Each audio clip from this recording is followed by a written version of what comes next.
Nous sommes à la veille d'une nouvelle année d'études et donc comme cela avait été annoncé en juin dernier, notre thème cette année sera une lecture juive, une lecture hébraïque de l'évangile de Matthieu. Qu'est-ce qui ne marche pas? Ah oui. Très bien. Ah voilà, d'accord. Pourquoi justement l'évangile de Matthieu et pas un autre évangile? Eh bien, parce que l'évangile de Matthieu est le plus juif de tous les 4 évangiles. Il a pour auteur Lévi Matthieu, qui était le péager qui se trouvait à Capernaum et qui est donc devenu un des premiers disciples de Jésus. Et selon les sources qui nous sont parvenues de la part des pères d'Église, en particulier d'un père d'Église qui se nommait Papias, qui vivait au IIe siècle,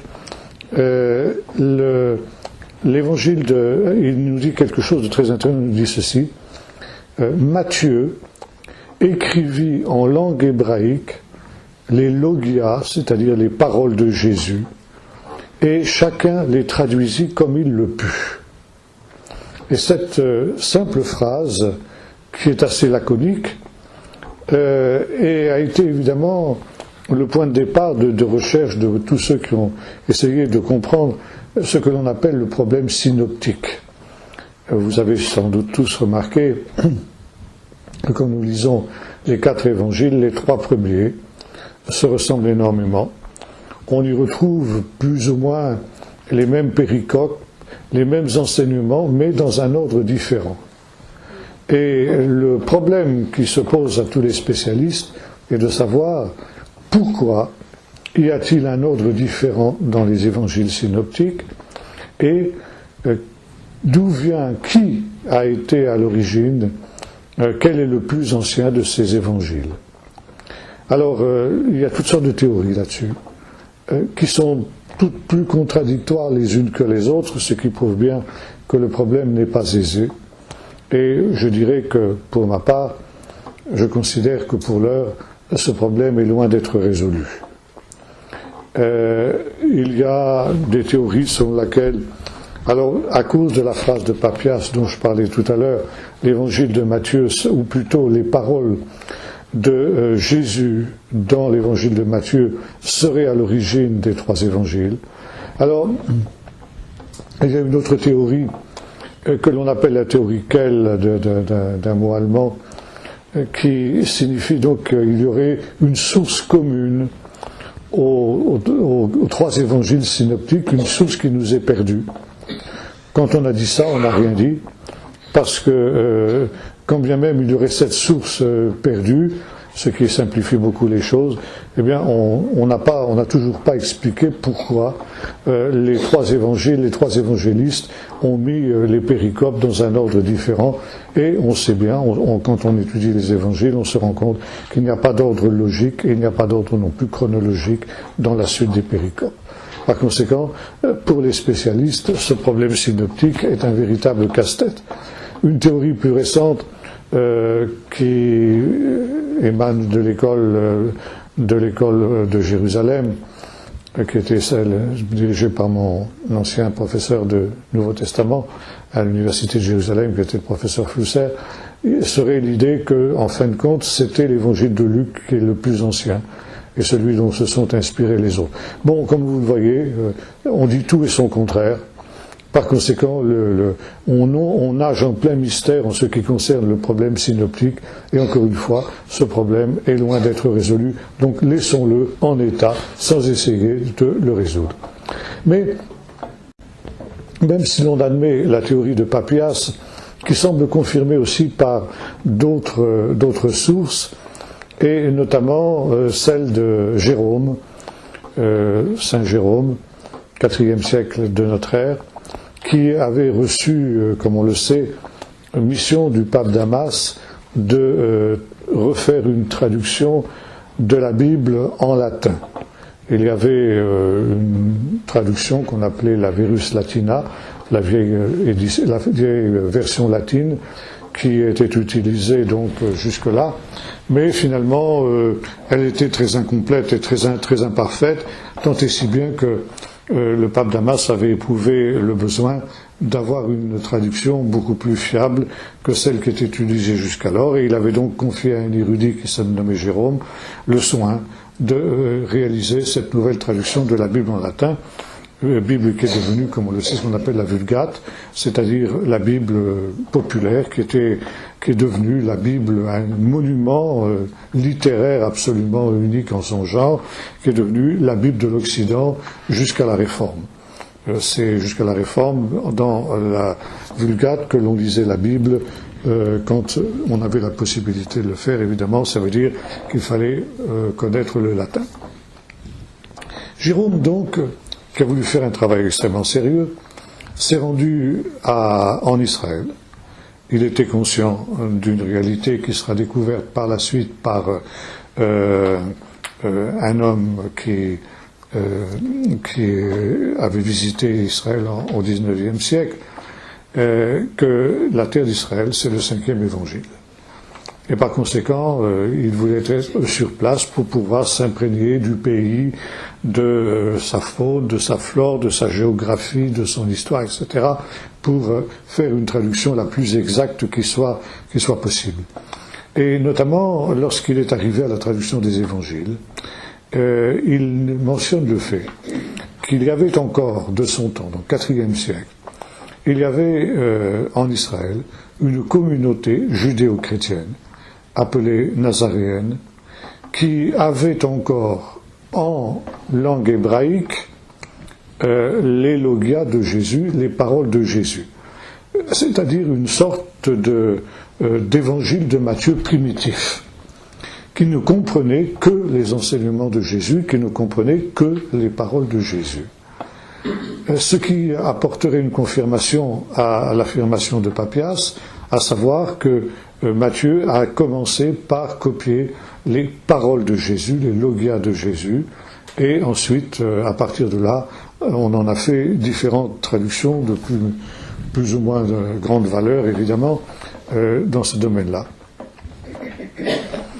Toujours est-il que cette idée d'un Matthieu primitif a continué à faire son chemin, pratiquement jusqu'à nos jours, et la recherche du Matthieu primitif est une recherche qui n'a pas cessé jusqu'à nos jours.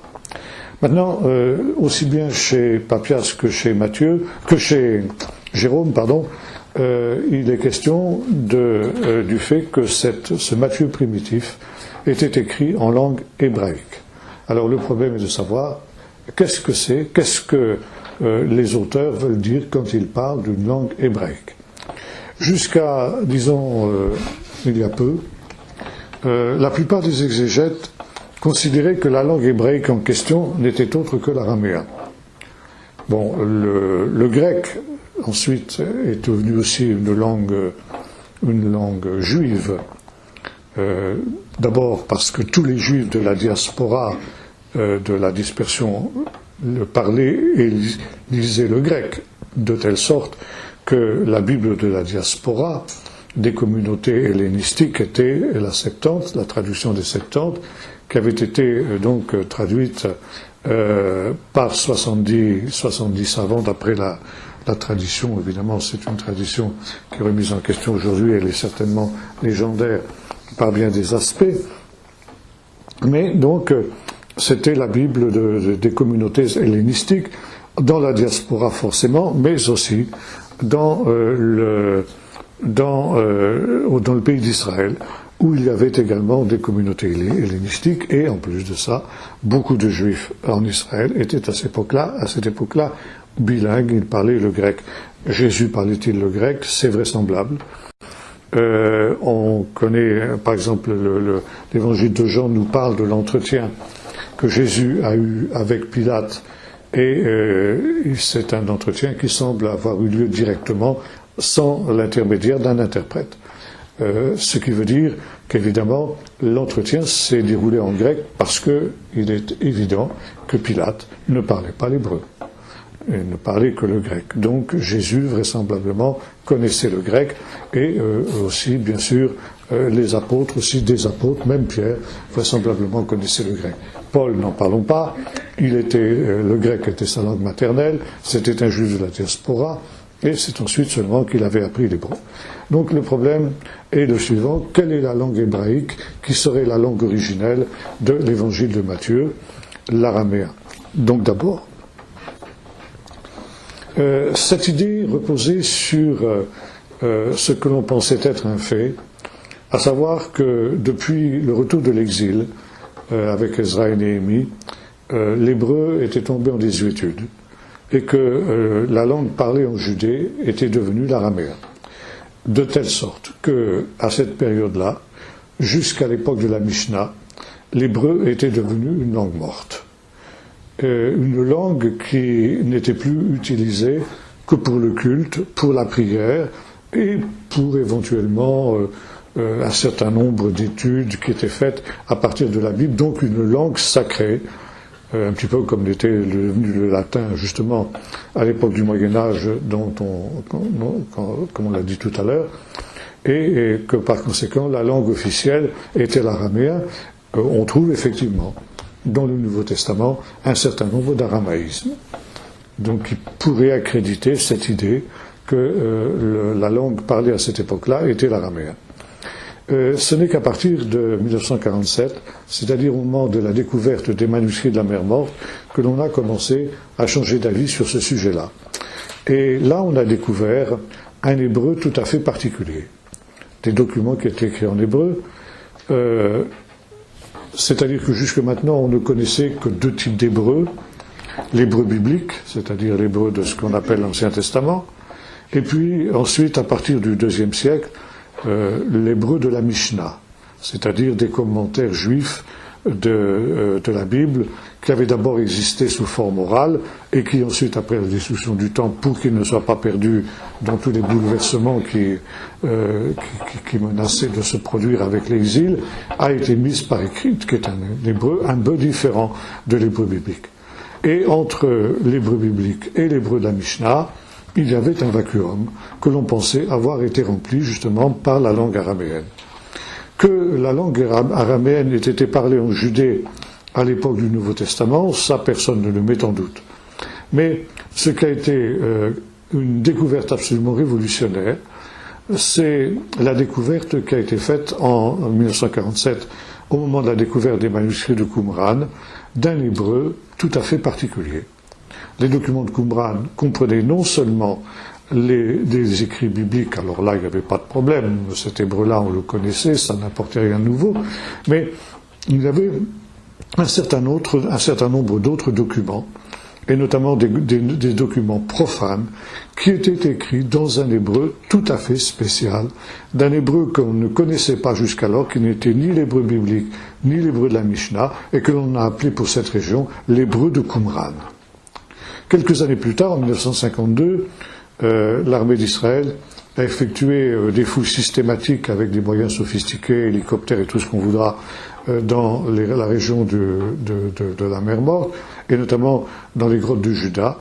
Et là, on a découvert aussi la dernière correspondance du faux Messie, qui avait mené la deuxième révolte contre les Romains de 130 à 135 après Jésus-Christ, et qui se faisait appeler Bar Korba. Son prénom c'était Bar Kouziva, mais Korba, Korchav en hébreu c'est l'étoile, donc Bar Korba ça veut dire le fils de l'étoile, puisque le Messie est en rapport avec l'étoile dont il est question dans le chapitre 22 du livre des Nombres, où Balaam prophétise en disant « Un astre sort de Juda ». Et donc l'astre en question n'est autre que le Messie. D'ailleurs, c'est une tradition qui est sous-jacente aussi, on aura l'occasion de voir, avec l'histoire de l'étoile de Bethléem. L'histoire de l'étoile de Bethléem et l'étoile du Messie. Et par exemple, sur les monnaies qui ont été frappées par Bar Korba à partir de 130, au moment où il a reconquis Jérusalem, on trouve effectivement sur un des côtés de la pièce de monnaie une étoile qui représente le Messie qu'il prétendait être, et par conséquent, on sait qu'il a changé son nom de Kuziva en Bar Korba. Et donc, dans les grottes du désert de Juda, ces grottes qui ont été les derniers refuges des révoltés, quand les Romains ont réduit à néant la révolte dans des conditions absolument atroces. Ils ont massacré jusqu'aux derniers résistants, les traquant comme des bêtes féroces dans les grottes les plus reculées, mettant le siège pendant des mois et des mois sur des grottes. Il a fallu donc les exterminer tous un à un. Et on a retrouvé dans ces grottes des fragments de lettres qui avaient été envoyés notamment par Bar Korba à ses généraux, ou à ses généraux. C'était des lettres, par exemple, où il était question de préparer des approvisionnements pour la révolte, de préparer des caches d'armes, ou tout simplement de préparer ce qui était nécessaire pour des fêtes, et notamment la fête de Sukkot, la fête des cabanes. Et puis, on a retrouvé d'autres documents qui n'avaient strictement rien à voir avec la révolte, et qui étaient des contrats d'achat de terre, des contrats de mariage, une correspondance d'une femme qui avait des relations à Jérusalem et qui communiquait justement avec Jérusalem depuis la mer Morte où elle habitait, des lettres qui concernaient des fabriques de parfums à partir du baumier qui était cultivé sur les bords de la mer Morte à cette époque-là et jusqu'à aujourd'hui d'ailleurs. L'industrie des parfums, c'est quelque chose qui est spécifique aux environs de la mer Morte. Et tous ces documents, dans leur diversité, étaient tous écrits en hébreu. En hébreu de ce qu'on appelait l'hébreu de Qumran. Ce qui a amené les spécialistes à revoir leur idée, selon laquelle l'hébreu était devenu une langue morte à l'époque du Nouveau Testament, et on a découvert que l'hébreu était une langue vivante, et qu'elle était utilisée à cette période-là, et que finalement ce qu'on a appelé l'hébreu de Qumran n'était rien d'autre que le dialecte hébreu qui était parlé en Judée à l'époque du Nouveau Testament, jusqu'à la période de Bar Korba, par conséquent, où là donc une nouvelle forme de l'hébreu intervient à partir de cette période-là, c'est justement l'hébreu de la Mishnah que nous avons évoqué tout à l'heure. Donc, si on revient à notre problème de la langue de l'évangile de Matthieu, on arrive à cette conclusion que il n'est pas impossible que la langue hébraïque dont il est question chez Papias et chez Jérôme ne soit en réalité beaucoup plus l'hébreu que l'araméen. Ce qui vaut pour l'évangile de Matthieu, au niveau de la langue originale, pourrait aussi valoir pour les autres évangiles synoptiques, y compris d'ailleurs, selon une chercheuse française, Madame Gelot-Bismuth, pour l'évangile de Jean. Pour une bonne et simple raison, c'est que l'hébreu du Nouveau Testament, le grec du Nouveau Testament, est un grec très spécial. Ce n'est pas le grec classique, évidemment, le grec de Démosthène ou d'Euripide, etc., ça n'est pas non plus ce qu'on a pensé pendant longtemps être la spécificité du grec du Nouveau Testament, c'est-à-dire ce qu'on appelle le koiné. Le koiné, c'était un grec populaire qui avait été répandu dans le monde ancien par les conquêtes d'Alexandre le Grand. Et l'on sait que les conquêtes d'Alexandre le Grand, à partir du IVe siècle avant Jésus-Christ, avaient entraîné une hellénisation de toutes les populations qui se trouvaient dans l'empire d'Alexandre et de ses successeurs, et l'on parlait donc un grec un peu abattardi, que l'on appelait pour cette raison le koiné. Or, après avoir longtemps pensé que le grec du Nouveau Testament était le koiné, on est revenu sur cette idée. Et finalement, on s'est rendu compte que le grec du Nouveau Testament était un grec qui n'avait pas d'équivalent ailleurs, et que l'on appelle tout simplement le grec du Nouveau Testament. Et ce qui est spécifique à ce grec-là, c'est qu'il est bourré justement d'hébraïsme. J'ai parlé d'aramaïsme, il y a aussi des aramaïsmes, mais il y a davantage d'hébraïsme que d'aramaïsme. Ce qui a amené l'école de Jérusalem à considérer que, finalement, la langue de Jésus était l'hébreu et non pas l'araméen. Enfin, disons, la langue dans laquelle il enseignait en général. Pourquoi? Pour une raison très simple.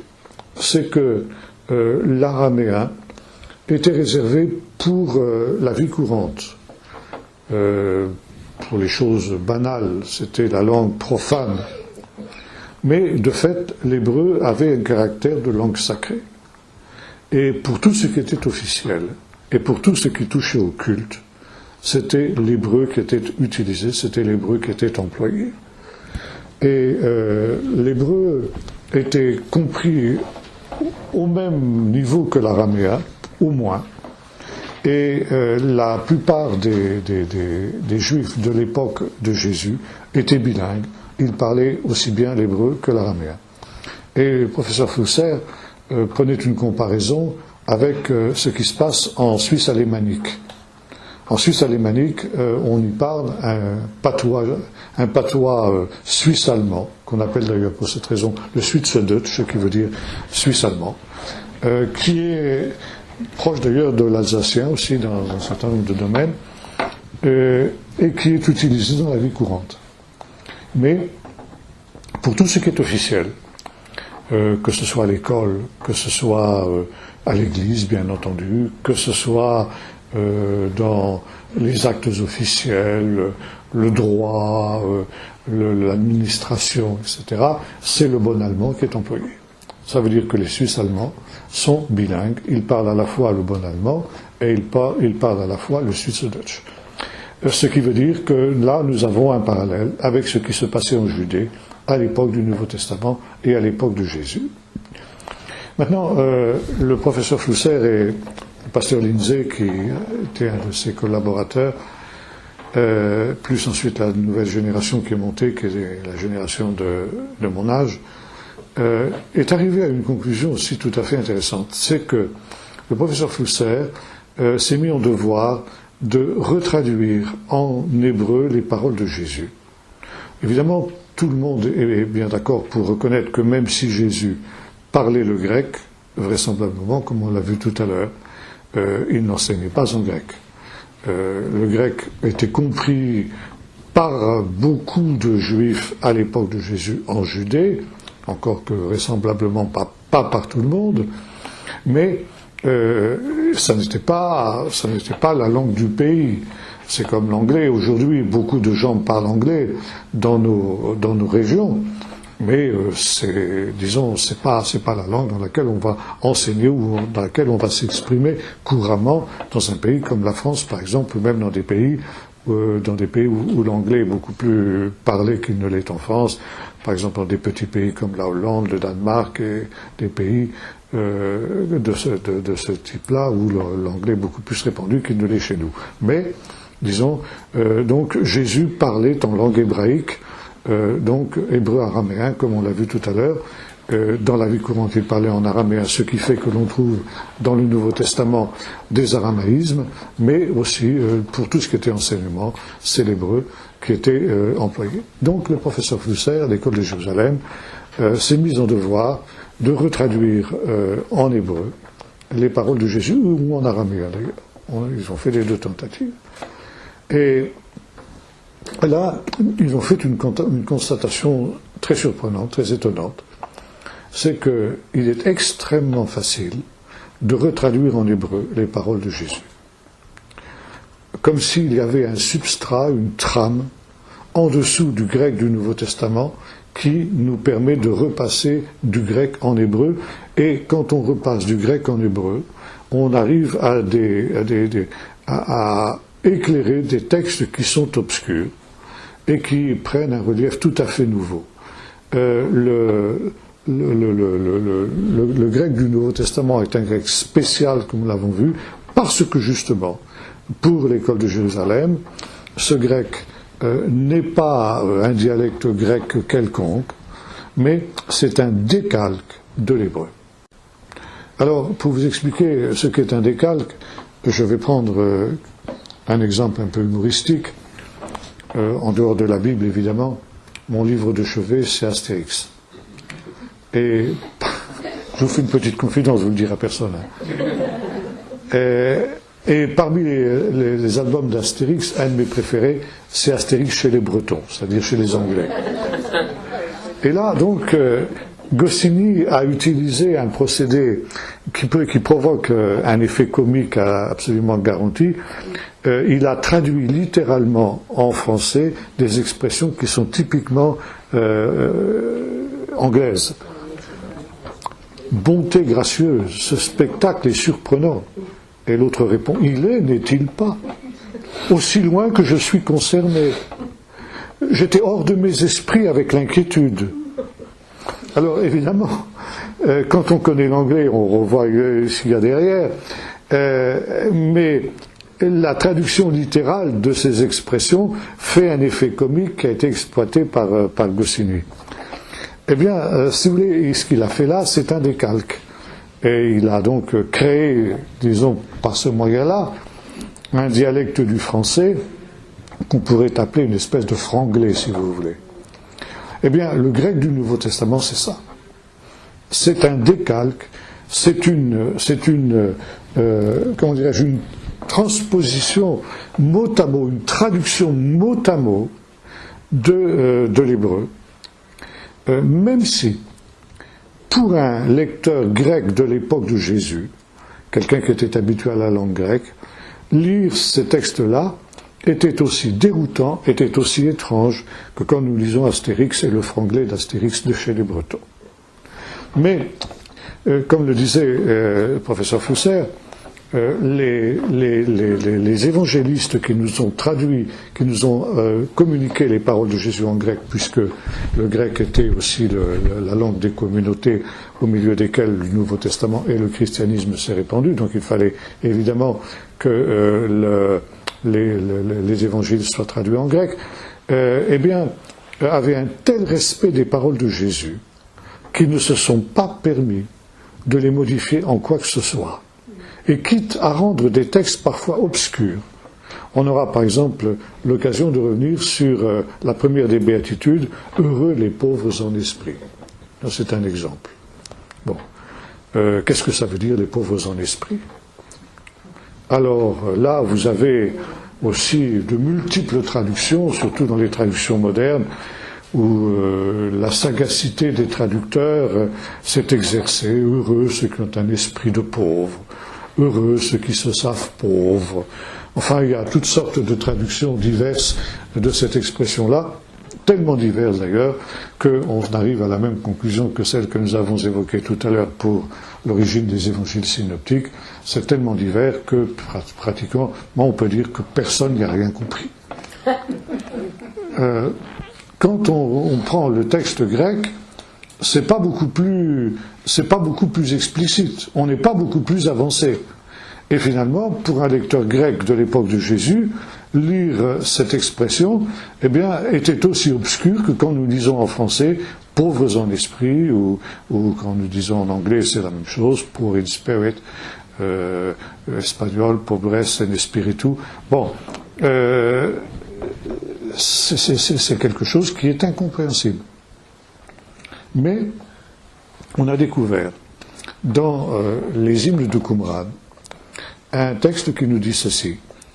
Je te rends grâce, Seigneur du ciel et de la terre, maître de l'univers, de ce que à moi qui suis Anié Rouar, on dit en hébreu, eh bien tu m'as fait la grâce de connaître les mystères de ton royaume, etc.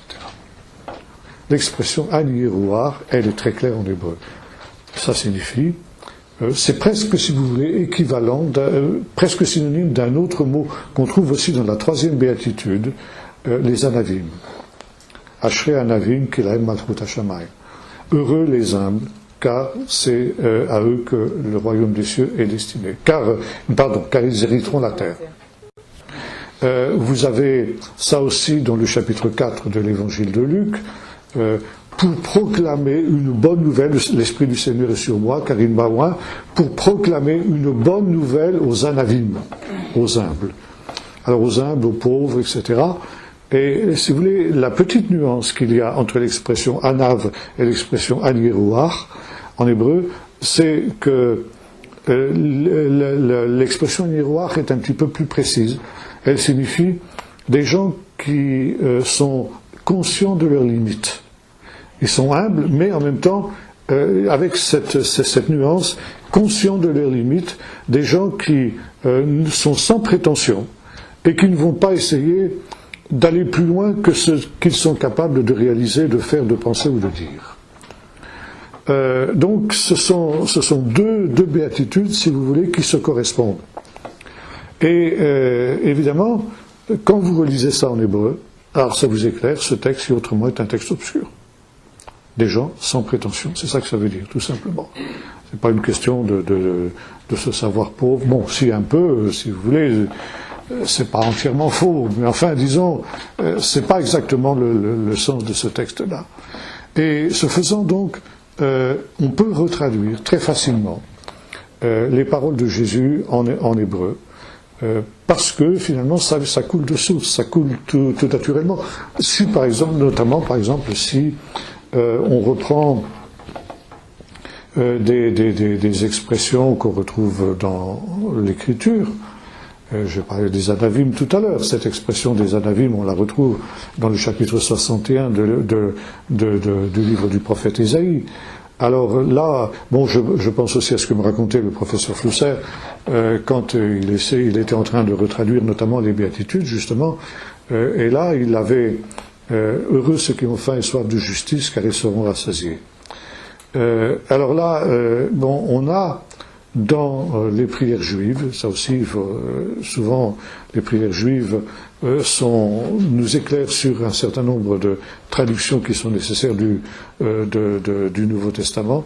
Alors, on a des prières qui demandent au Seigneur de donner à son peuple qui est affamé de justice, de lui donner cette justice. Mais l'expression avoir soif de justice n'apparaît pas dans les prières juives. Donc, question qui s'était posée au professeur Flousser, comment est-ce qu'on peut arriver à cette béatitude-là? D'où Jésus a-t-il tiré cette idée d'avoir faim et soif de la justice? Et il me racontait qu'il était un jour dans la synagogue, puis c'était un juif orthodoxe, un jour de Kippour. Et là, évidemment, il était tout entier à ce jour saint, et il était loin de penser aux béatitudes quand il était dans la synagogue. Et soudain, machinalement, il a pris sur une étagère de la synagogue un vieux livre, un livre de prière. Il l'a ouvert au hasard, et le hasard fait bien les choses. Il est tombé sur cette prière qui dit « Rachem et amcha nachalatecha cheave tzidketcha ve'etzame tuvcha » Alors, aie pitié de ton peuple, Seigneur, peuple ton héritage, celui qui a faim de ta justice et qui a soif de ta bonté. Donc, il avait retrouvé le substrat hébraïque de la béatitude sur justement la faim et la soif de justice. Il y a donc ici une possibilité de retraduire relativement facilement le texte biblique, le texte du Nouveau Testament en hébreu. Maintenant, on peut aussi faire des emprunts à l'écriture, et je pense par exemple à cette parole du chapitre 21 de l'évangile de Luc, versets 23-24, qui nous dit ceci: donc Jérusalem sera foulée aux pieds par les nations jusqu'à ce que les temps des nations soient accomplis.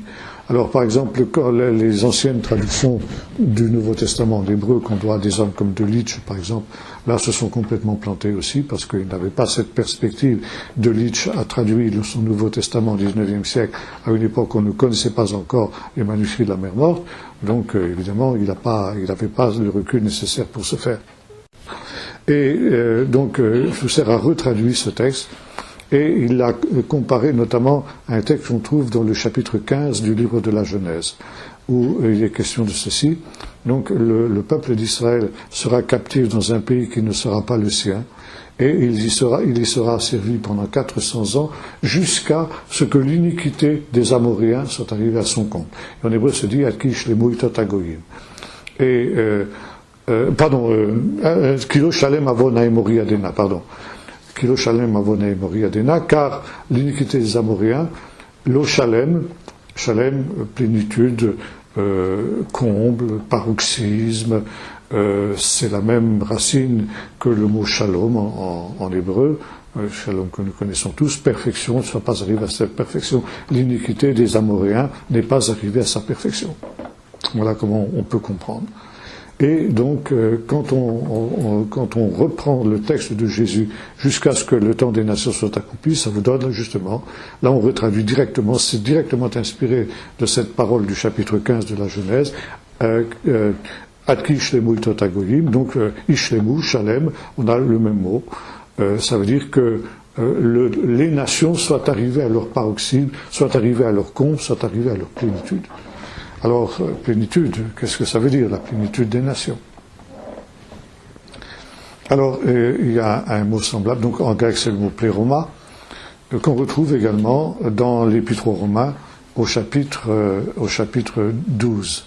Donc, Paul dit ceci aux Romains, « Je ne veux pas, frères, que vous ignoriez ce mystère, pour que vous ne vous regardiez pas comme sage à vos propres yeux, c'est qu'une partie d'Israël est arrivée et tombée dans l'endurcissement jusqu'à ce que le pléroma des nations soit entré. » Donc ici, la plénitude des nations soit entrée. Donc on a le même mot, donc ici, Ishlemu Itot Hagoyim. Et donc ici, ça a deux significations, comme dans le texte de Genèse 15. C'est là justement qu'on peut comprendre. Et là, il y a un vieux commentaire qu'on trouve aussi, donc, disons un petit siècle avant Jésus, qui nous dit ceci: pour châtier les nations, le souverain maître du monde attend qu'elles aient mis la plénitude à leur péché. Donc, cette expression shlemut, en hébreu, pléroma en grec, a deux significations. La plénitude des nations, qui, au temps de la fin, donc se tournera vers le salut qui est en Jésus, et par conséquent sera sauvé. Il y a un nombre des élus que Dieu a connus de toute éternité, qui atteindra, qui arrivera à cette plénitude autant que Dieu aura fixé, et c'est Dieu qui en connaît le nombre exactement. Et quand cette plénitude des nations, quand cette plénitude des élus des nations sera arrivée, eh bien, le Seigneur enlèvera le voile qui est sur les yeux du peuple d'Israël, et le peuple d'Israël se tournera vers Jésus. Deuxième signification, jusqu'à ce que les nations aient mis le comble à leur péché. Et le comble au péché des nations entraînera le jugement de Dieu, et par conséquent la délivrance du peuple d'Israël, et la délivrance des élus, c'est-à-dire la délivrance de l'Église. Alors voyez-vous, avoir un arrière-plan hébraïque du texte biblique, c'est quelque chose, du texte du Nouveau Testament, c'est extrêmement important, justement, pour pouvoir le comprendre. Alors le professeur Fousser avait essayé de refaire cette traduction. Malheureusement, il est mort alors qu'il s'était attelé à la tâche, et il n'a pas pu l'achever. Et à ma connaissance, jusque maintenant, le travail est resté en plan. Donc on en est là, et il a surtout travaillé sur l'évangile de Marc, qui était le plus facile à retraduire. Donc on a un évangile de Marc complet en hébreu de Qumran, retraduit par le professeur Fousser, mais ça n'a pas été plus loin à cause de la mort du professeur. Bon, il n'était pas tout jeune quand il est mort, mais enfin, c'est dommage qu'il n'ait pas eu le temps de terminer ce travail, ou en tout cas de le continuer, de le transmettre en tout cas à ses successeurs. En milieu chrétien, on a des gens qui ont aussi eu la même intuition, à savoir que derrière les évangiles, derrière le grec des évangiles, il y avait un substrat hébraïque. Je citerai par exemple Claude Trémontant dans un ouvrage qui s'appelle Le Christ hébreu, et puis l'abbé Jean de Carmignac, qui était un spécialiste de la littérature de Qumran, et qui lui aussi a travaillé davantage d'ailleurs sur l'évangile de Luc à ce niveau-là. Malheureusement, lui aussi donc est mort avant d'avoir pu achever sa tâche, et, chose étonnante, il semble que sa hiérarchie n'appréciait pas du tout son travail, parce que les notes qu'il avait laissées après sa mort ont tout simplement mystérieusement disparu. Il semblerait qu'un certain nombre de gens qui n'étaient pas d'accord avec ses travaux aient mis la main sur ses notes et les aient fait disparaître. Alors c'est évidemment quelque chose de très regrettable, mais enfin voilà, les choses sont ainsi. Et notamment l'abbé de Carmignac a travaillé sur le Bénédictus, le cantique de Zacharie, tel que nous le retrouvons dans le premier chapitre de l'évangile de Luc. Et là, il a fait une constatation étonnante. Quand on retraduit en hébreu ce texte, alors apparaissent en hébreu, dans le texte lui-même, le nom des trois principaux personnages qui sont évoqués dans le cantique, à savoir le père Zacharie, la mère Élisabeth et le fils Jean. Et par exemple, il nous dit ceci: béni soit le Seigneur le Dieu d'Israël, qui nous a suscité alors une corde de salut dans la maison. Alors une corde de salut, c'est intéressant parce que ça c'est une expression qui est typiquement hébraïque. Dans le grec de l'époque, parler d'une corde de salut, c'est aussi étrange que de le faire en français. Mais en hébreu, keren ishai, une corde de salut, c'est absolument compréhensible. Vous trouvez ça, par exemple, dans le cantique de Anne, la mère du prophète Samuel, qui bénit Dieu parce que, dit-elle, il a relevé ma corne. Bon, vous avez ça dans le psaume 132 aussi, à la fin du psaume 132, où il nous est dit que donc Dieu suscitera une lampe à David, une corne, son Messie. Alors, corne, ça veut dire quoi? Alors, tout le monde a bien compris ça même, c'est des gens qui n'avaient pas tout l'arrière-plan qu'on a évoqué là, c'est la force, une force. Alors, on traduit ma force. Il a relevé ma force. On traduit dans le cantique de Anne. Maintenant, il faut savoir que la corne, c'est l'endroit de la force d'un animal, d'un bovin par exemple, d'un animal à cornes. Sa force, elle est dans ses cornes. Par conséquent, la corne, ça signifie la force. Or, là nous retrouvons ce que nous avons évoqué tout à l'heure, à savoir que les auteurs bibliques, les auteurs du Nouveau Testament, avaient un tel respect des paroles de Jésus que même si ça faisait drôle pour leurs lecteurs grecs, eh bien, ils sont traduits mot à mot. Et un homme comme Luc, par exemple, qui était un grec, un non-juif, et dont par conséquent le grec était la langue maternelle. Et c'est intéressant de noter qu'il y a une différence entre le grec du prologue de Luc et des Actes d'ailleurs, et puis ensuite le texte lui-même, quand Luc commence son récit. Le texte, le prologue de Luc est un grec tout à fait littéraire et tout à fait classique, si vous voulez, de telle sorte qu'on se rend bien compte que c'était la langue maternelle de l'auteur. Mais à partir du moment où il commence son récit, eh bien, ça change complètement, le style change complètement. Là, on est dans ce fameux grec hébraïsé que nous avons évoqué tout à l'heure. D'où cette expression m'accorde. Par exemple, alors maintenant vous avez cette expression, comme il l'a juré à nos pères. Il a accompli ses promesses comme il l'a juré à nos pères. Kacher, Shiva le avotenu mimekedem. Shiva le avotenu, Eli Sheva. Eli, Dieu a promis. Dieu a juré. Eli Sheva, c'est le nom de la mère, Élisabeth. Élisabeth en hébreu, ça se dit Eli Sheva.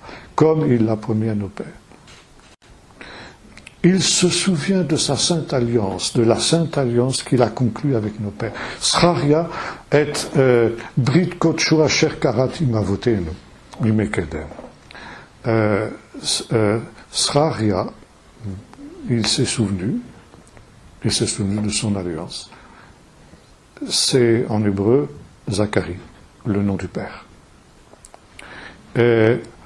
Un sauveur qui nous délivre de la main de nos ennemis, de ceux qui nous haïssent, et qui nous fait grâce. Donc, qui nous fait grâce. Asher Hanan de Avotenu. Donc, Yo Hanan, Yo Dieu, Hanan, il a fait grâce. C'est le nom du fils Jean. Yochanan, en hébreu, Jean, ça se dit Yochanan. Alors évidemment, si vous lisez ça en grec, ou si vous lisez ça dans une traduction en français, en anglais, dans toutes les langues que vous voudrez, cette mention des noms de ces trois personnages n'apparaît pas. Il faut obligatoirement le retraduire en hébreu. Donc ici, nous avons ce point extrêmement important, qui est la langue originelle des évangiles d'une manière générale, et de l'évangile de Matthieu en particulier. Encore une fois, il y a aussi des aramaïsmes, mais ils sont beaucoup plus rares, et s'il est très facile de retraduire le grec du Nouveau Testament en hébreu, il est beaucoup plus difficile de le retraduire en araméen. Ce qui prouve bien que l'essentiel de l'enseignement de Jésus a été donné en hébreu et non pas en araméen, comme on le pensait. Maintenant, je reviens à cette parole de Papias que nous avons évoquée en commençant. Donc, Matthieu écrivit en langue hébraïque les logias de Jésus, les paroles de Jésus, et chacun les traduisit comme il le put. Et donc, on pense que l'original de Matthieu était essentiellement un texte qui comprenait plutôt l'enseignement de Jésus et peu les paroles de Jésus. Et il est évident que ces paroles de Jésus ont ensuite été arrangées et donc disposées d'une manière très spéciale par Lévi vraisemblablement lui-même. Et là aussi, il y a tout le problème de la datation de l'évangile. Comme pour les autres évangiles, on a pensé, les spécialistes jusqu'ici, aussi bien catholiques que protestants, ont pensé que tous les évangiles dataient d'après 70, après la destruction du temple. L'évangile de Jean étant le plus récent, donc datant au mieux de la fin du 1er siècle et au pire du début du 2e siècle. Pourquoi une datation aussi tardive? À cause des discours apocalyptiques de Jésus sur la fin des temps, et notamment sur la ruine de Jérusalem. C'est-à-dire que, selon les évangiles, Jésus a prophétisé la ruine de Jérusalem et la dispersion du peuple. Or, tous les spécialistes savent bien que la prophétie, ça n'existe pas. Et qu'on prophétise toujours après les événements. Par conséquent, à cause de cette raison même, on a daté les évangiles d'après la destruction du temple pour faire dire à Jésus ce qui finalement il n'a jamais dit. Jésus n'a jamais prophétisé la destruction du temple parce que Jésus était un simple homme et par conséquent il ne pouvait pas avoir la connaissance de la destruction du temple. Donc ce sont ses disciples qui après la destruction du temple ont mis dans sa bouche ces prophéties que Jésus n'a jamais prononcées. Ça c'est la théorie. Ça a été remis en question par un chercheur, disons qui est décédé maintenant, pas longtemps d'ailleurs, qui était un Scandinave, je ne sais plus s'il était norvégien ou suédois, je crois, enfin peu importe.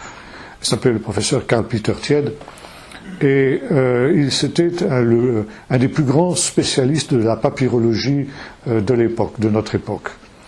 Et il a découvert dans la grotte Q4 de Qumran 7 fragments de l'évangile de Marc, du chapitre 7 de l'évangile de Marc. Des fragments qui n'étaient pas plus grands qu'un timbre-poste. Ces fragments, il les a soumis au test comment ça s'appelle Carbone 14. Non, pas du carbone 14, pour regarder le microscope, pardon, le mot m'échappait. Le microscope électronique de la police judiciaire de Jérusalem. Et il est arrivé à la conclusion que ces fragments donc étaient absolument authentiques. Et donc ils ont été trouvés à côté d'un tesson de poterie sur lequel il y avait une inscription dessus, c'était Oromé en hébreu. Oromé, ça veut dire Rome. Alors, quelle relation y a-t-il entre l'évangile de Marc et la ville de Rome? Eh bien, ce que nous disent les pères de l'Église, à savoir que l'évangile de Marc est en réalité l'évangile de Pierre. Et Pierre avait un secrétaire qui était Marc, justement, le fameux Jean-Marc dont il est question dans le livre des Actes, un disciple de Paul qui l'avait quitté, vous connaissez l'histoire, et qui finalement s'était retrouvé à Rome au service de Pierre. Il était le secrétaire de Pierre. Et donc, selon la tradition, Pierre lui avait dicté son évangile, qui était donc l'évangile dit de Marc, qui est en réalité l'évangile de Pierre, et qui a été écrit à Rome. Et de Rome, Rome a en quelque sorte publié, disons l'Église de Rome, a créé, on pourrait appeler, disons, un anachronisme, mais disons une maison d'édition, qui a diffusé dans tout le monde romain, dans toutes les communautés chrétiennes du monde romain, l'évangile de Marc. Et la communauté judéo-chrétienne de Jérusalem avait aussi commandé à Rome un exemplaire de l'évangile de Marc. C'est la raison pour laquelle il avait été expédié, comme c'était le cas pour la plupart des manuscrits de la mer Morte, dans une jarre. Cette jarre quand on a retrouvé donc les fragments, n'était plus composée que d'un seul tesson sur lequel il y avait l'origine de ce document-là, c'est-à-dire Rome. Rome, ça avait été expédié. Et alors ça c'est très intéressant parce que pourquoi retrouve-t-on ces fragments dans ces grottes qui sont celles aussi dans lesquelles on a retrouvé les documents de Qumran? Alors l'idée est tout simplement que lorsque Jérusalem s'est révoltée en 66 et que les Romains donc sont venus pour mater la révolte, la plupart des gens qui avaient des produits précieux les ont cachés dans les grottes du désert de Juda pour les mettre à l'abri des Romains. Et c'est la raison pour laquelle les gens de Qumran ont placé dans les grottes qui étaient tout à fait à côté de chez eux leurs documents les plus précieux qu'on les a retrouvés 2000 ans plus tard, au moment où on a redécouvert les fameux manuscrits de la mer Morte. Mais il semblerait que ce ne soit pas seulement un certain nombre de sectes juives, esséniennes ou pas esséniennes, zélotes, etc. Ça c'est pareil, c'est un problème qui n'est pas élucidé jusqu'à nos jours. Mais également la communauté judéo-chrétienne a caché aussi ces documents les plus précieux, c'est-à-dire les évangiles, dans ces grottes-là. Ça veut dire qu'en archéologie, nous avons ce que nous appelons un terminus post quem. Ça veut dire qu'une date au-delà de laquelle on ne peut pas remonter. Et la date au-delà de laquelle on ne peut pas remonter, c'est l'année 68 après Jésus-Christ, puisque c'est en 68 que l'établissement de Qumran a été détruit par les Romains. Ça veut dire que tout ce qu'on retrouve dans les grottes de Qumran sont forcément antérieurs à 68 avant Jésus-Christ. Ce qui veut dire que l'évangile de Marc est antérieur à 68, donc à la destruction de Jérusalem. Ce qui veut dire que la théorie que nous évoquions tout à l'heure, selon laquelle Jésus, enfin disons, on a fait prophétiser à Jésus post-eventu des événements qu'il n'a jamais annoncés, eh bien, tombe à l'eau. Bon, ce que nous avons, ces 7 petits fragments de l'évangile de Marc, sont évidemment des copies, c'est pas l'original que nous avons là. Ce qui veut dire que l'original est encore beaucoup plus ancien. Et selon le professeur Tiède, compte tenu des délais nécessaires pour que précisément se mette en place à Rome cette maison d'édition qui a diffusé dans le monde ancien, eh bien ça veut dire que, disons, l'évangile de Marc a été rédigé quant à son original au début des années 50. Maintenant, les choses ne s'arrêtent pas là. Le professeur Tiède a continué sa recherche. Et dans la bibliothèque, dans les archives de l'université d'Oxford en Angleterre, il a découvert des fragments de papyrus contenant des passages de l'évangile de Matthieu. Et c'est enquis évidemment de savoir d'où provenaient ces fragments-là, qui étaient dans une vitrine qui se trouvait dans l'université d'Oxford. Et finalement, il a remonté la filière et ces documents, ces fragments ont été découverts également dans les grottes de Qumran. Ça veut dire que ce qui est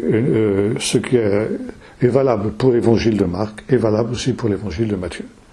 Ce qui montre que l'évangile de Matthieu est beaucoup plus ancien que ce que l'on pensait et que l'évangile de Matthieu donc date aussi, entre l'original, entre 50 et 60 après Jésus-Christ. Alors ça c'est très important parce que ça nous montre que à cette époque-là, la plupart de ceux qui avaient vécu les événements qui sont rapportés dans les évangiles étaient encore vivants.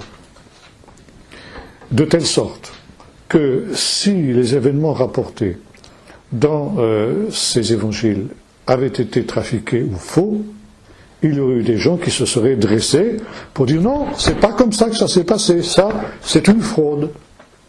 Or, on n'a rien de semblable.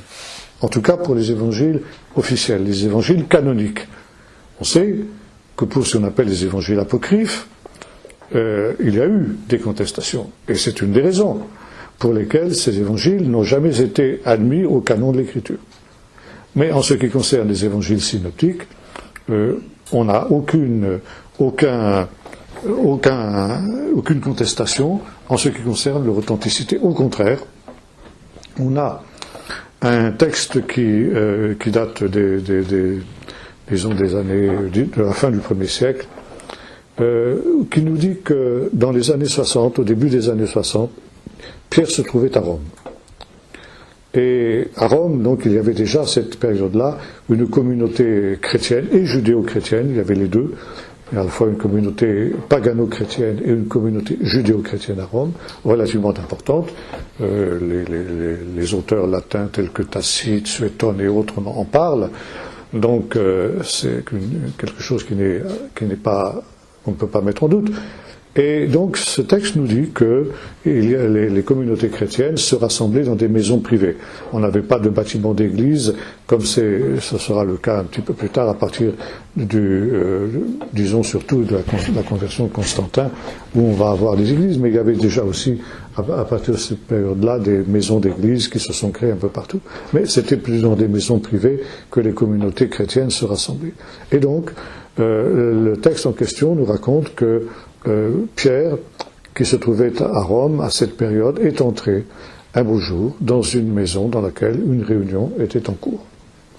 Alors évidemment, quand on a vu rentrer Pierre, on lui a donné la place d'honneur, on lui a donné la parole. C'est quand même pas tous les jours qu'on avait le privilège d'avoir Pierre avec soi. Et donc Pierre s'est enquis, il dit « Mais qu'est-ce que vous étiez en train de faire ?» Et donc on lui a demandé, nous étions en train de lire le chapitre 7 de l'évangile de Marc. Tiens, très intéressant, justement, cet évangile dont on a retrouvé les 7 fragments dans cette grotte de Qumran que nous avons évoquée. Et Pierre a dit à peu près ceci, eh bien oui, j'étais là. Et c'est comme ça que les choses se sont passées. Et même, je peux ajouter des détails qui ne sont pas contenus dans l'évangile. Vous voyez, dans l'évangile existait déjà à cette période-là, donc ici début des années 60, l'évangile de Marc existait déjà, il était déjà répandu, et si l'évangile de Marc n'avait pas été exact, s'il y avait eu des inexactitudes, vous pensez bien que Pierre les aurait corrigées. Or là, il a confirmé. Et donc, il y a eu deux, semble-t-il, pour reprendre l'histoire de l'évangile de Matthieu, il y a eu, semble-t-il, 2 temps dans la rédaction de l'évangile de Matthieu. Un premier temps qui a été celui des logia, c'est-à-dire des paroles de Jésus, des discours de Jésus. Et puis un deuxième temps qui a été l'élaboration de l'évangile tel que nous l'avons à peu près reçu aujourd'hui. Et cet évangile est un évangile très particulier. C'est un évangile qui a classé les paroles de Jésus en 5 grands discours. Alors ces discours, je vais vous les donner. Le premier de ces discours, c'est donc ce qu'on appelle le Sermon sur la montagne, chapitres 5 à 8 de l'évangile de Matthieu. Deuxième discours, le discours aux apôtres sur l'envoi en mission, qu'on trouve dans le chapitre 10. Troisième discours, chapitre 13, ce qu'on appelle les paraboles du royaume. On aura l'occasion d'y revenir. Quatrième discours, chapitre 18, le grand discours sur la vie en communauté. Et puis enfin, cinquième discours, chapitres 24 et 25, les discours sur la fin des temps, donc qu'on retrouve aussi dans les autres évangiles. Alors, ces discours sont maintenant séparés les uns des autres par des récits de la vie de Jésus, des récits de miracles, de guérisons diverses, etc. Et donc, on a donc une division très particulière de l'évangile de Matthieu à ce niveau-là. Pourquoi 5 grands discours? pourquoi Matthieu a-t-il classé les paroles de Jésus en 5 grands discours? Autre détail intéressant également, c'est que le premier de ces discours commence, comme on le sait, sur la montagne, sur une montagne, ce qu'on appelle le sermon sur la montagne. On a remarqué qu'il y a une grande importance de la montagne dans l'évangile de Matthieu. C'est sur la montagne que Jésus commence son ministère, c'est sur cette montagne qu'il rassemble les disciples après la résurrection pour leur donner ses dernières instructions et se révéler à eux ressuscités. C'est sur cette montagne qu'il se retirait pour prier en solitaire, etc. La montagne. Alors, quelle montagne? Il n'y a pas d'indication géographique dans l'Évangile. C'est bien qu'on en est réduit à des suppositions. Aujourd'hui, on montre à côté de Capernaum, en Galilée, une montagne qu'on appelle la montagne des Béatitudes, et qui serait la fameuse montagne dont il est question dans Matthieu, et notamment la montagne du sermon sur la montagne. C'est celle-là ou c'est pas celle-là, on n'en sait rien. Mais finalement, c'est pas tellement important. La géographie de Matthieu est essentiellement une géographie spirituelle. La montagne, eh bien, nous renvoie à une autre montagne, la montagne du Sinaï, sur laquelle a été donnée la Torah. Et la Torah comprend 5 livres. 5 livres. Genèse, Exode, Lévitique, Nombre et Deutéronome. Classer les paroles de Jésus en 5 grands discours, c'est nous renvoyer à la Torah de Moïse. D'ailleurs, le premier discours de Jésus, le sermon sur la montagne, est un commentaire de la Torah de Moïse, des 10 paroles, des 10 commandements. Et c'est une manière de nous dire que Jésus est un nouveau Moïse. Et voyez-vous, Matthieu qui est un juif, qui écrit pour des juifs, en hébreu, eh bien, leur présente Jésus comme un nouveau Moïse. Pourquoi? Parce qu'il y a un texte dans le livre du Deutéronome, au chapitre 17, qui nous dit ceci. C'est chapitre 18.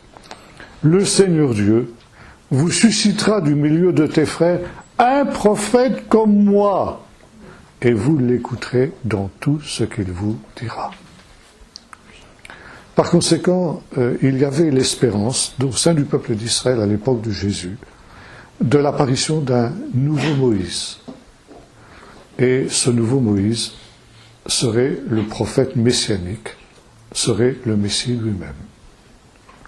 Ça veut dire qu'on attendait le Messie sous la forme d'un nouveau Moïse, sous la forme de quelqu'un qui donnerait une nouvelle Torah. Et au chapitre précédent du livre du Deutéronome, chapitre 17, il nous est dit ceci. Quand le roi, parce qu'il est question du roi dans le chapitre précédent, quand tu voudras te doter d'un roi, tu me prendras un roi d'entre tes frères. Et quand ce roi s'assiera sur son trône royal, il écrira, on dit en hébreu, Mishneh Torah. Et Mishneh Torah, on traduit en général par un exemplaire de la Torah dans lequel il méditera. Mais on peut traduire aussi une deuxième Torah. Il donnera une deuxième Torah. Et l'évangile de Matthieu se présente comme la deuxième Torah, la Torah du Messie. Et elle s'achève sur cette idée, dans ce qu'on appelle la grande commission, allez par tout le monde et faites des disciples parmi toute la création. Et baptisez-les au nom du Père, du Fils et du Saint-Esprit, et enseignez-leur à garder tout ce que je vous ai enseigné. Ça, c'est la traduction du grec. Maintenant, si comme nous l'avons vu, nous retraduisons ces paroles de Jésus en hébreu, ça nous donne quelque chose d'intéressant. Et enseignez-leur à garder toute ma Torah, car Torah ne signifie pas loi, comme on le traduit généralement, mais signifie l'enseignement. Enseignez-leur à garder tout ce que je vous ai enseigné, ça se traduit en hébreu par enseignez-leur à garder toute toute ma Torah. Ça veut dire que l'évangile, et notamment l'évangile de Matthieu, n'est rien d'autre que la Torah du Messie. Cette Torah qui devait être répandue à toutes les nations et aussi, bien sûr, au peuple d'Israël. Alors, je vais m'arrêter là pour ce soir. Je n'ai pas tout à fait fini cette longue introduction, mais je crois que c'est important que nous comprenions cette place essentielle de l'évangile de Matthieu dans le Nouveau Testament. L'évangile de Matthieu est un évangile tout spécial, parce que justement, il nous présente Jésus sous la forme de ce nouveau Moïse et l'Évangile comme sa Torah, la nouvelle Torah, la Torah du Messie, qui doit être aussi, selon la tradition juive, répandue à toutes les nations avant que le Messie ne s'asseye sur son trône royal. Voilà, on va terminer par quelques questions, si vous le voulez. Je n'ai pas tout à fait compris la plénitude des nations. Est-ce que la plénitude des nations, ça veut dire aussi le temps des nations, puisque c'est une période où il y a... Oui, il y a le mot temps des nations, jusqu'à ce que la plénitude du temps des nations, oui. Ça, Al-Kishlemu, Itot Agoyim, on retrouve ça aussi en hébreu. Oui, Itot Agoyim, le temps des nations, oui. Oui. Mais disons que ce temps des nations, c'est aussi le temps de la plénitude des nations, donc avec ces deux aspects que j'ai évoqués. La plénitude des élus et la plénitude du péché. Il y a une main qui s'est levée par là-bas. Fondamentalement, le fait de traduire ce qu'on sait, les évangiles en hébreu, est-ce que ça change certaines perspectives? Ou fondamentalement, ça ne change pas grand-chose? Ça éclaire en tout cas. Ça évite un certain nombre de contresens éventuellement. Mais en tout cas, ça éclaire. Je vous ai donné plusieurs exemples. Par exemple, l'expression pauvres en esprit, l'expression qu'on vient d'évoquer, donc plénitude du temps des nations. Voilà, des choses comme ça qui deviennent compréhensibles, alors qu'autrement elles ne le sont pas. Une question pratique, est-ce qu'on peut se procurer ce texte, la traduction en hébreu du... Tout à fait. Tout à fait, la traduction Pardon. Couramment, pas facilement? Il faudrait que vous vous adressiez dans une librairie messianique à Jérusalem, ça. Faut passer les commandes, on y va le mois prochain. D'accord. C'est ce qu'on appelle le Shem Tov, non? Ah non. Ah non. Non, parce que j'ai vu ça en cherchant sur Internet, où j'ai vu Matthieu hébreu Shem Tov, où je confonds peut-être. Ah bon? Non. Pas très bien. À quoi vous faites allusion? Tu nous as parlé de cette traduction de humble, qui était donc, tu as précisé tout ce que tu voulais nous dire, et puis tu as évoqué très rapidement les simples en esprit. Alors, est-ce que tu peux nous en dire davantage? Ça se dit, donc j'ai expliqué, pauvres en esprit, ça se dit Agnirouar, ce qui signifie, donc, en hébreu, des gens qui sont sans prétention et qui connaissent leurs limites et qui ne cherchent pas à aller au-delà de leurs limites. Finalement, ce que Paul exprime aussi dans une de ses épîtres, quand il dit que lui aussi, il a cette disposition de cœur, il ne cherche pas à aller au-delà de ses limites, il sait qu'il a des limites et que d'autres vont marcher là où ils pourront faire des choses que lui n'est pas capable de faire. C'est une forme d'humilité, mais c'est une forme d'humilité plus particulière que le terme plutôt général des humbles, quoi. Est-ce qu'il y a une autre béatitude pour laquelle tu peux nous éclairer avec la traduction Mais j'expliquais ceux qui ont faim et soif de justice. Oui. Alors peut-être aussi, oui, la troisième béatitude sur les humbles. Alors c'est intéressant parce que ce texte est tiré du psaume 37. Les humbles posséderont la terre. Et on retrouve exactement la même expression à Anavim. Alors bien sûr, on retrouve ça à Qumran, puisque évidemment les gens de Qumran appréciaient énormément l'humilité. L'humilité était pour eux une des valeurs fondamentales de leur piété. Et alors il y a deux versions un peu différentes de cette béatitude qu'on trouve à Qumran. donc les humbles posséderont la terre à venir, donc la terre eschatologique.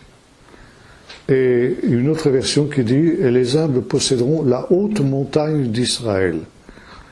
C'est la même idée, c'est donc le temps à venir.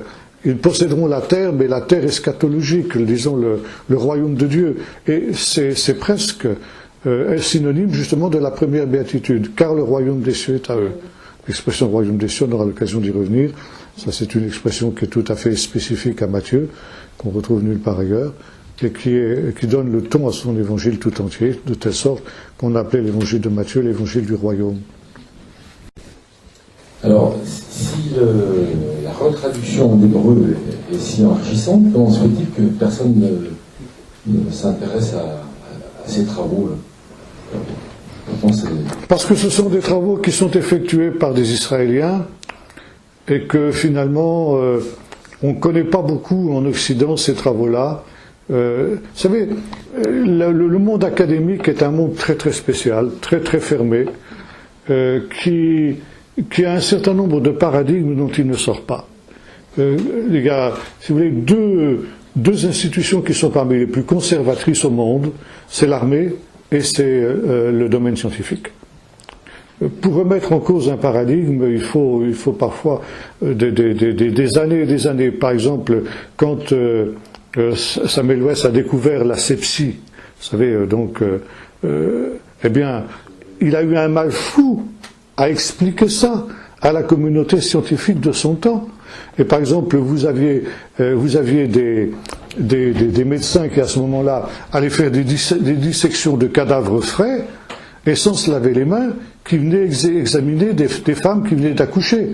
Résultat, toutes ces femmes mouraient d'une septicémie galopante.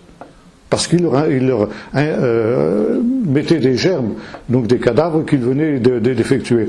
Et Samuel West a découvert qu'il suffisait de se laver les mains pour empêcher justement cette mortalité de toutes les femmes qui étaient dans les hôpitaux. Mais pour imposer ça, il a eu un mal fou. Parce que ça semblait une ineptie, une idiotie. Pasteur, il s'est heurté aussi à un des paradigmes de son temps, à savoir la génération spontanée. Ça veut dire que si vous mettez du grain dans un bocal, eh bien, vous allez avoir des souris qui vont naître de ce grain-là. Ça nous semble ridicule, nous, aujourd'hui. Mais à cette époque-là, c'était une évidence. Et donc, si vous voulez, il y avait cette idée que la vie naissait du néant, comme ça. Et donc, Pasteur a démontré qu'il suffisait de mettre un couvercle pour empêcher les souris de venir, et vous n'avez pas de souris du tout. C'était le bon sens. Mais vous ne pouvez pas savoir le mal qu'il a eu pour faire entrer ça dans l'esprit de ses collègues.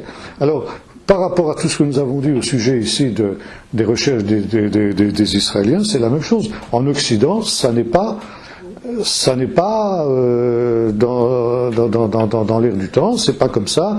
On reste sur les anciens paradigmes. Les évangiles ont été écrits après coup, après 70, etc. Est-ce que c'est pas parce qu'on serait obligé de tout réinterpréter? Oui, bien sûr. Ça veut dire que toutes des thèses savantes qui sont sur les bibliothèques pourraient servir à faire un feu de joie. Alors vous comprenez que pour les gars qui ont sué et peiné sur ces trucs-là, ça serait un peu difficile à avaler. Alors on préfère donc nier les réalités, puis rester dans... J'ai en fait des versions du Nouveau Testament en hébreu, donc je voulais savoir ces versions, elles n'ont pas été traduites comme vous l'avez décrit. Donc elles ont été... Alors non, avant le professeur Fusser, il y a eu plusieurs traductions du Nouveau Testament en hébreu, mais qui ont été faites avant les découvertes du Qumran, donc qui ont été faites un peu au petit bonheur la chance, quoi. Ouais. Donc qui sont d'inégale valeur, quoi. La plus intéressante, c'est celle de Delitzsch, quand même. Si ça vous intéresse, c'est celle-là qu'il faut prendre. Celle-là, elle est complète, c'est tout le Nouveau Testament. Alors, elle n'est pas parfaite, mais enfin, disons, c'est la moins mauvaise. n'ai pas tout à fait compris la plénitude des nations. Est-ce que la plénitude des nations, ça veut dire aussi le temps des nations, puisque c'est une période où il y a... Oui, il y a le mot temps des nations, jusqu'à ce que la plénitude du temps des nations, oui. Ça, c'est Al-Kishlemu, Itot Agoyim, on retrouve ça aussi en hébreu. Oui, Itot Agoyim, le temps des nations, oui. Oui. Mais disons que ce temps des nations, c'est aussi le temps de la plénitude des nations.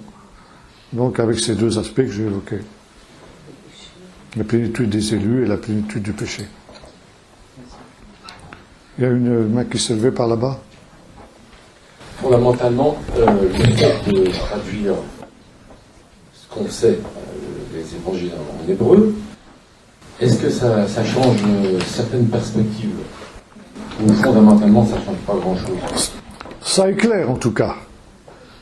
Ça évite un certain nombre de contresens éventuellement. Mais en tout cas, ça éclaire. Je vous ai donné plusieurs exemples.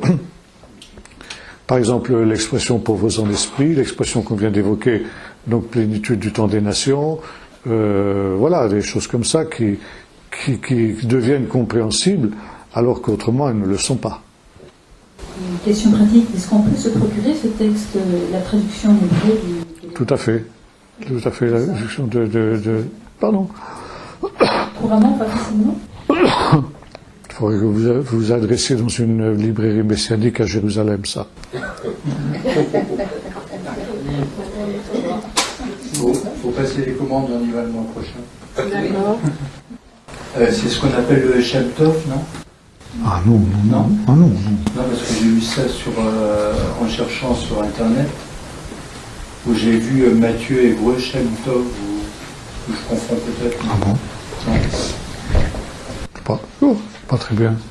À quoi vous faites allusion? Oui. Tu as parlé de cette traduction de humble, qui était donc, tu as précisé tout ce que tu voulais nous dire, et puis tu as évoqué très rapidement les simples en esprit. Alors, est-ce que tu peux nous en dire davantage? Ça se dit, donc j'ai expliqué, pauvres en esprit, ça se dit Agnirouar, ce qui signifie, donc, en hébreu, des gens qui sont sans prétention et qui connaissent leurs limites et qui ne cherchent pas à aller au-delà de leurs limites. Finalement, ce que Paul exprime aussi dans une de ses épîtres, quand il dit que lui aussi, il a cette disposition de cœur, il ne cherche pas à aller au-delà de ses limites, il sait qu'il a des limites et que d'autres vont marcher là où ils pourront faire des choses que lui n'est pas capable de faire. C'est une forme d'humilité, mais c'est une forme d'humilité plus particulière que le terme plutôt général des humbles, quoi. Est-ce qu'il y a une autre béatitude pour laquelle tu peux nous éclairer avec la traduction Mais j'expliquais ceux qui ont faim et soif de justice. Oui. Alors peut-être aussi, oui, la troisième béatitude sur les humbles. Alors c'est intéressant parce que ce texte est tiré du psaume 37. Les humbles posséderont la terre. Et on retrouve exactement la même expression à Anavim. Alors, bien sûr, on retrouve ça à Qumran, puisque, évidemment, les gens de Qumran appréciaient énormément l'humilité. L'humilité était pour eux une des valeurs fondamentales de leur piété. Et alors, il y a deux versions un peu différentes de cette béatitude qu'on trouve à Qumran. Donc, les humbles posséderont la terre à venir, donc la terre eschatologique. Et une autre version qui dit « les humbles posséderont la haute montagne d'Israël ».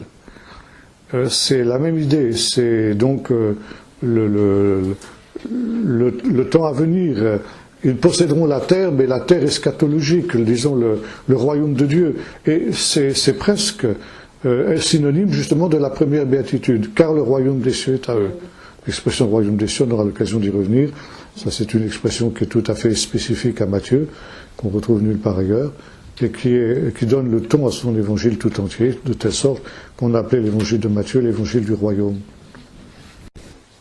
Alors, si la retraduction en hébreu est si enrichissante, comment se fait-il que personne ne s'intéresse à ces travaux-là? importance ça donne? Parce que ce sont des travaux qui sont effectués par des Israéliens et que finalement on ne connaît pas beaucoup en Occident ces travaux-là. Vous savez, le monde académique est un monde très très spécial, très très fermé, qui a un certain nombre de paradigmes dont il ne sort pas. Il y a, si vous voulez, deux institutions qui sont parmi les plus conservatrices au monde, c'est l'armée et c'est le domaine scientifique. Pour remettre en cause un paradigme, il faut parfois des années et des années. Par exemple, quand Samuel West a découvert la sepsie, vous savez, eh bien, il a eu un mal fou à expliquer ça à la communauté scientifique de son temps. Et par exemple, vous aviez des médecins qui à ce moment-là allaient faire des dissections de cadavres frais et sans se laver les mains, qui venaient examiner des femmes qui venaient d'accoucher. Résultat, toutes ces femmes mouraient d'une septicémie galopante. Parce qu'ils leur mettaient des germes, donc des cadavres qu'ils venaient d'effectuer. Et Samuel West a découvert qu'il suffisait de se laver les mains pour empêcher justement cette mortalité de toutes les femmes qui étaient dans les hôpitaux. Mais pour imposer ça, il a eu un mal fou. Parce que ça semblait une ineptie, une idiotie. Pasteur, il s'est heurté aussi à un des paradigmes de son temps, à savoir la génération spontanée.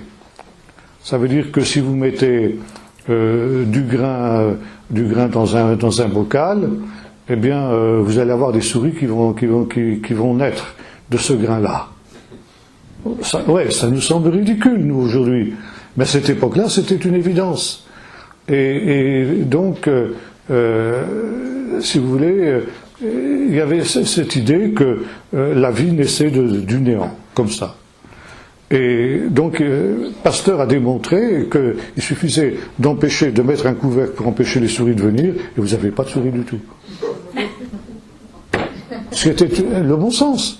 Mais vous ne pouvez pas savoir le mal qu'il a eu pour faire entrer ça dans l'esprit de ses collègues. Alors, par rapport à tout ce que nous avons dit au sujet ici des recherches des Israéliens, c'est la même chose. En Occident, ça n'est pas dans l'air du temps, c'est pas comme ça. On reste sur les anciens paradigmes. Les évangiles ont été écrits après coup, après 70, etc. C'est pas parce qu'on serait obligé de tout réinterpréter. Oui, bien sûr. Ça veut dire que toutes des thèses savantes qui sont sur les bibliothèques pourraient servir à faire un feu de joie. Alors vous comprenez que pour les gars qui ont sué et peiné sur ces trucs-là, ça serait un peu difficile à avaler. Alors on préfère donc nier les réalités puis rester dans... En fait, des versions du Nouveau Testament en hébreu, donc je devais savoir ces versions, elles n'ont pas été traduites comme vous l'avez décrit. Donc elles ont été... Alors non, avant le professeur Fusser, il y a eu plusieurs traductions du Nouveau Testament en hébreu, mais qui ont été faites avant les découvertes du Qumran, donc qui ont été faites un peu au petit bonheur la chance, quoi. Ouais. Donc qui sont d'inégale valeur, quoi. La plus intéressante, c'est celle de Delitzsch, quand même. Si ça vous intéresse, c'est celle-là qu'il faut prendre. Celle-là, elle est complète, c'est tout le Nouveau Testament. Alors, elle n'est pas parfaite, mais enfin, disons, c'est la moins mauvaise. Est-ce que j'ose te demander comment on traduit un lapax grec de notre Père, le fameux Épioussion? Épioussion, oui. Là, justement... Jérôme nous en parle de ça. Et il s'est heurté à cette difficulté-là quand il a voulu traduire le Notre Père. Oui, oui. Qu'est-ce qu'il a fait? Il a inventé. Non. Il est allé voir dans les originaux de la communauté nazaréenne qui existait encore de son temps, dans le texte hébreu, qu'est-ce qu'il y avait? Et il a découvert Alechem Shel Machar, ce qui signifie le pain de demain. Le pain de demain. Et je ne sais plus comment il a traduit exactement en latin, ce serait intéressant de revérifier. Mais donc c'est l'idée d'un pain eschatologique, quoi. Ouais. Bon, une dernière question. Pourquoi il a traduit par quotidienum? Son quotidienum. Oui, je ne sais pas trop. Je ne sais pas. Ça veut rien dire. Non, ça veut rien dire. Ça veut rien dire. Et on répète ça depuis le XVIIe siècle. Ben oui, bien sûr. Bien sûr. Bien, dernière question. Chaque jour est le lendemain de la veille. Pardon? Chaque jour est le lendemain de la veille. Chaque jour? Et le lendemain de la Ah, veille. oui, évidemment. Monsieur de la Palisse en aurait dit autant. Voilà, c'est ça. Bien.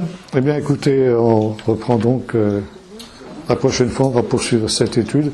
Et la prochaine fois, on étudiera justement le sermon, l'évangile de l'enfance.